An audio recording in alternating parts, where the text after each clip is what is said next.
এই সেই পর্বত যেটা কাশ্মীর তুল্য সৌন্দর্য নিয়ে দাঁড়িয়ে আছে কলমাকান্দ উপজেলার পাঁচগাঁও ইউনিয়নে। বেশ কিছুদিন ধরে অপেক্ষা করছিলাম এই ভিউটা দেখার জন্য।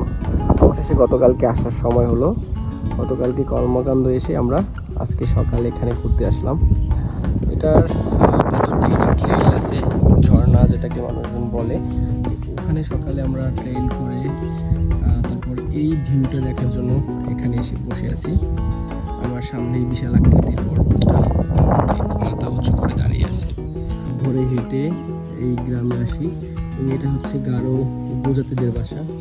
এই যে একজন গারো উপজাতি হেঁটে আসতেছে আমার এইদিকে, সে হয়তো কাজে যাচ্ছে। আর এটা হচ্ছে তাদের বাড়ি।